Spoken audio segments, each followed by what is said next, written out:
Chapter 1. Fotheringay. My name is Bess Curl, but this is not my story. It is the story of my Lady Mary, Queen of Scots.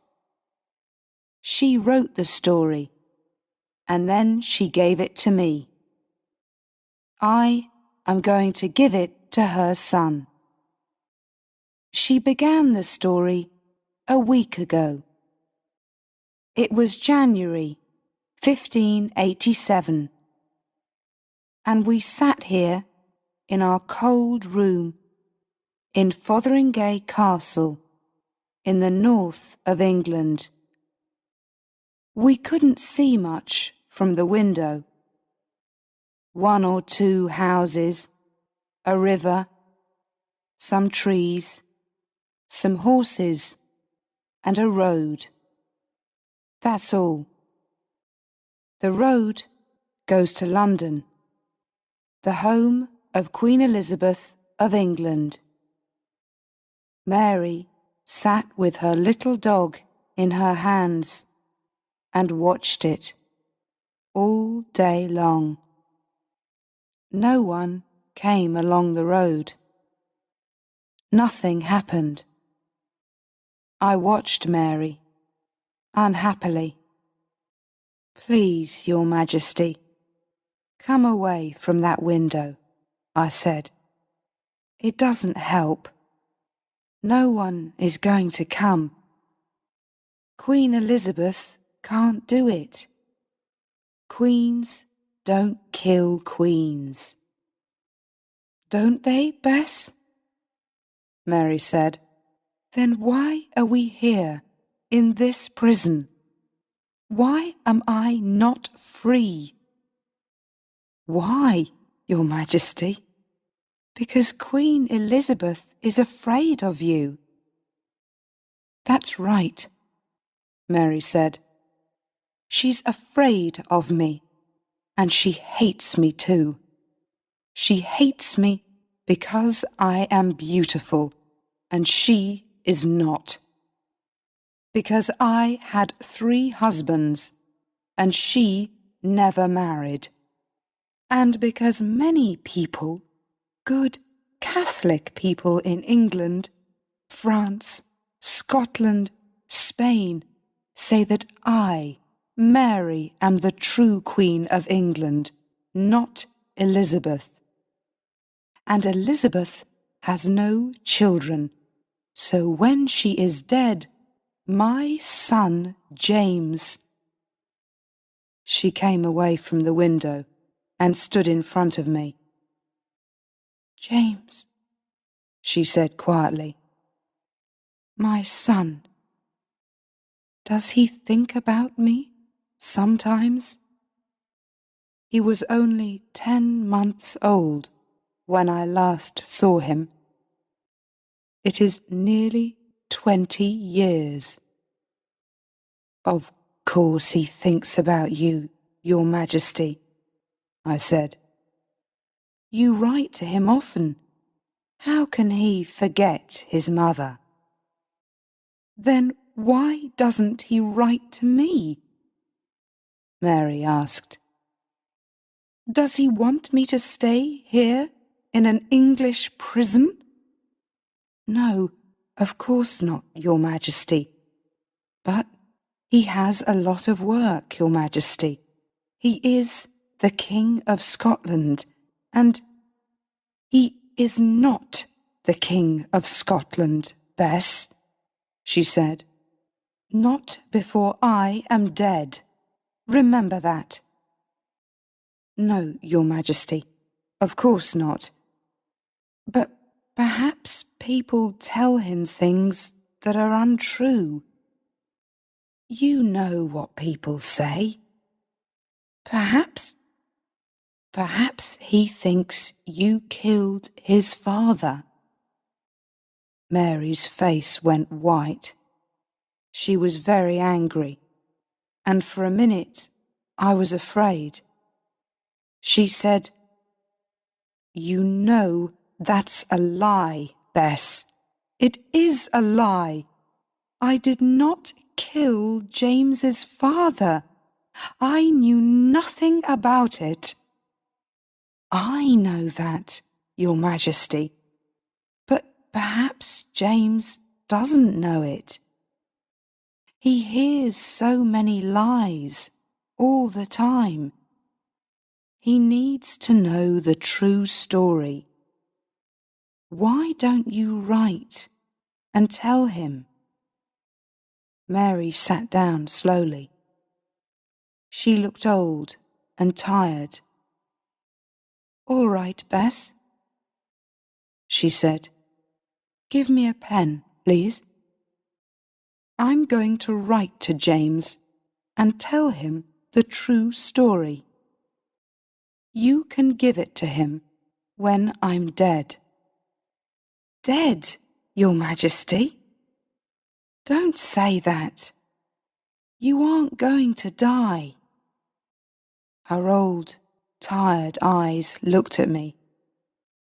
"Yes, I am, Bess. You know what is going to happen. One day soon, a man is going to bring a letter from Queen Elizabeth, and then her men are going to kill me. But before I die, I would like to write to my son, James. I want to tell him the story of my life. So give me a pen, please." I gave her a pen. This is what she wrote. Chapter 2. France. Dear James, very soon I am going to die and meet my God. Before I die, I want to write the true story of my life for you. Everything that I write here is true. I cannot lie to you or to God. Please believe that, James. It's important to me. My father died when I was 1 week old.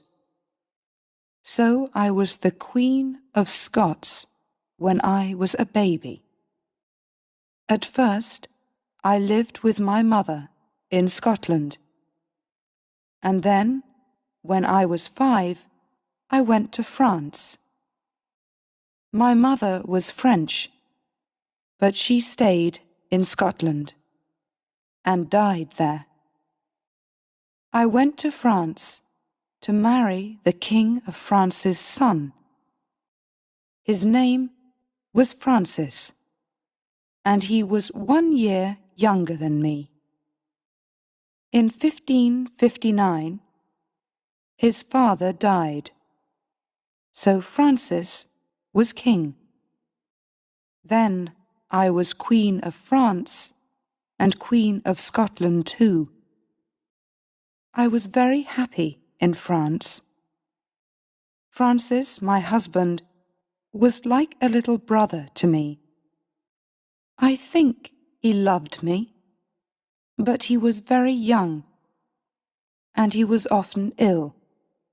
And then, in 1560, he died. He was 16 years old. When he died, I was very unhappy, and my life was very different.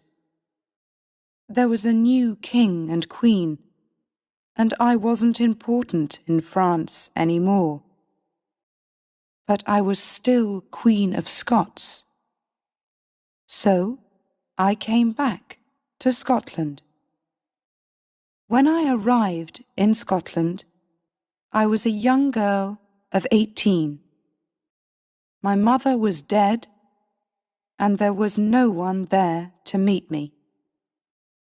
I walked off the ship, and I slept in a little house near the sea.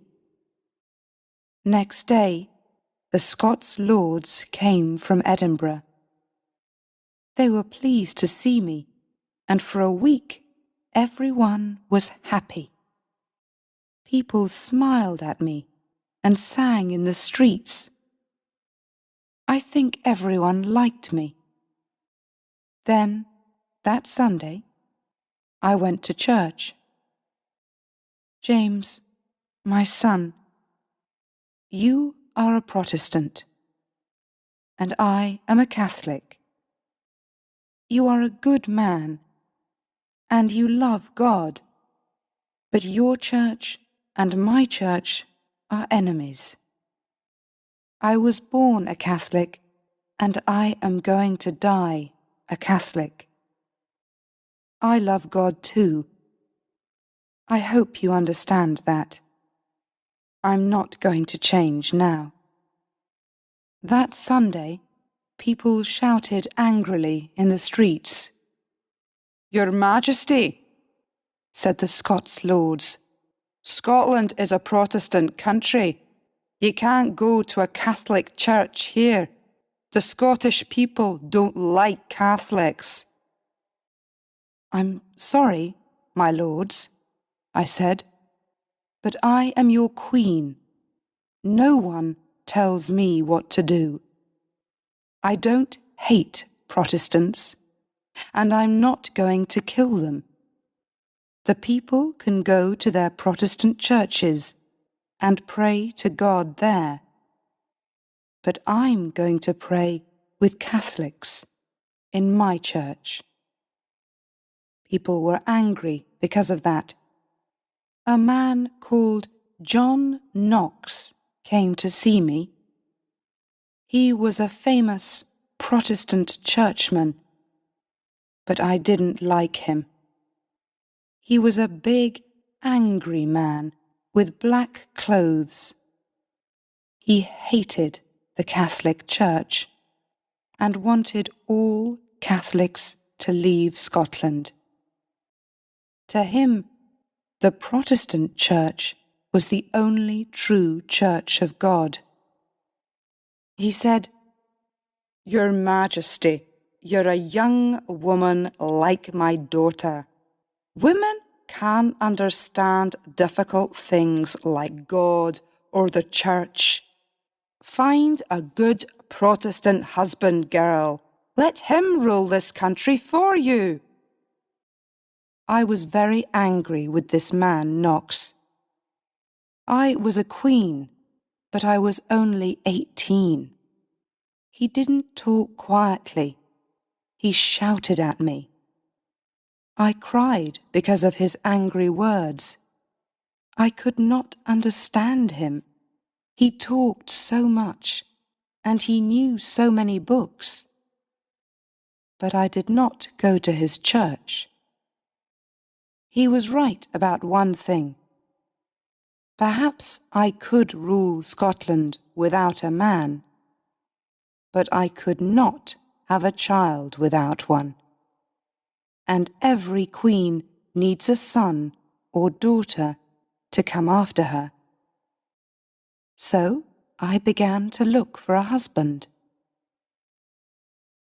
Chapter 3. Darnley and Riccio. At first I wanted very much to be friends with Elizabeth. We wrote many letters and talked about a meeting between two sister queens. Elizabeth wrote to me at this time. "Our two countries need to be friends. You need a husband. I need a friend.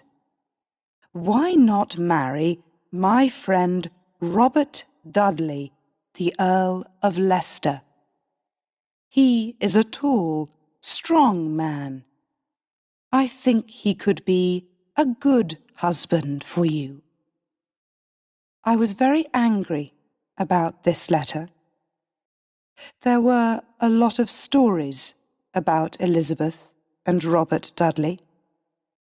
They were good friends. He often danced and sang and talked with her. Sometimes people said. He stayed in her room all night. Dudley had a wife, but one day she died very suddenly. It was an accident. She fell down the stairs, they say. But then, perhaps she was unhappy because of her husband and Elizabeth. And she writes to me about a man like this, I thought. She wants him to marry me because he is her friend, her lover, perhaps.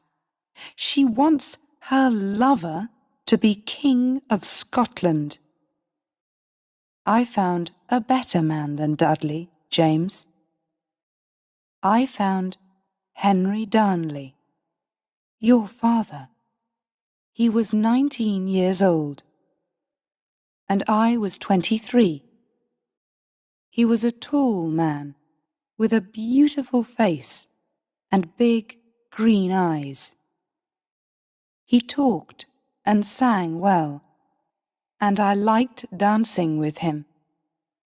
He often wore expensive black clothes, and he laughed a lot when he was with me. He was very young and friendly, and I felt happy when I was with him. I liked him very much, and I thought he loved me too. He was an important man too. We were cousins. His grandfather was King of Scots, and his great-grandfather was Henry VII of England. In July 1565, I married him. Elizabeth was very angry, and so were a lot of the Scots lords. My half-brother, the Earl of Moray, tried to stop the marriage. I had to fight him, and he ran south to England. But I was happy. Your father and I laughed every day. He was now Henry, King of Scots. After 1 or 2 weeks, the laughter stopped. A king has a lot of work, James. You know that. He has to read hundreds of letters, talk to people, and think about a lot of important things. I did those things every day. But now, I thought, I had a man to help me. My Lord Henry, I said, would you like to read all the letters with me?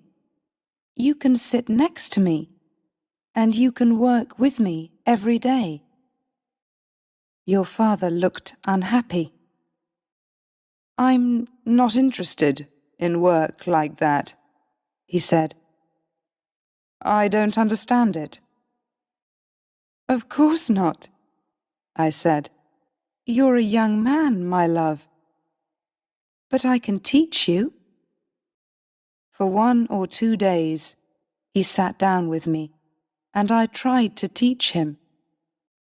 But it was true. He was not interested in the work, and he did not try to understand it. You do it, Mary, he said. I'm going out with my friends.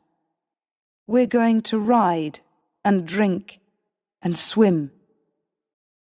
So I did all the work.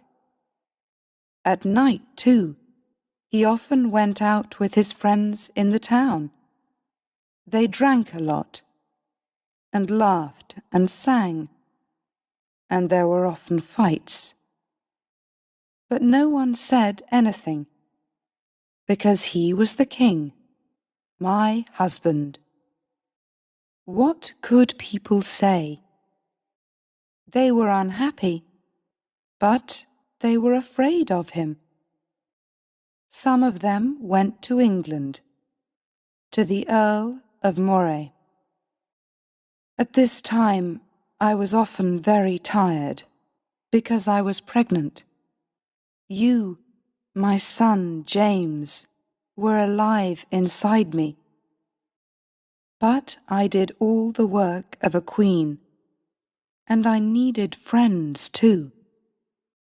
One of these friends was a young Italian, David Riccio.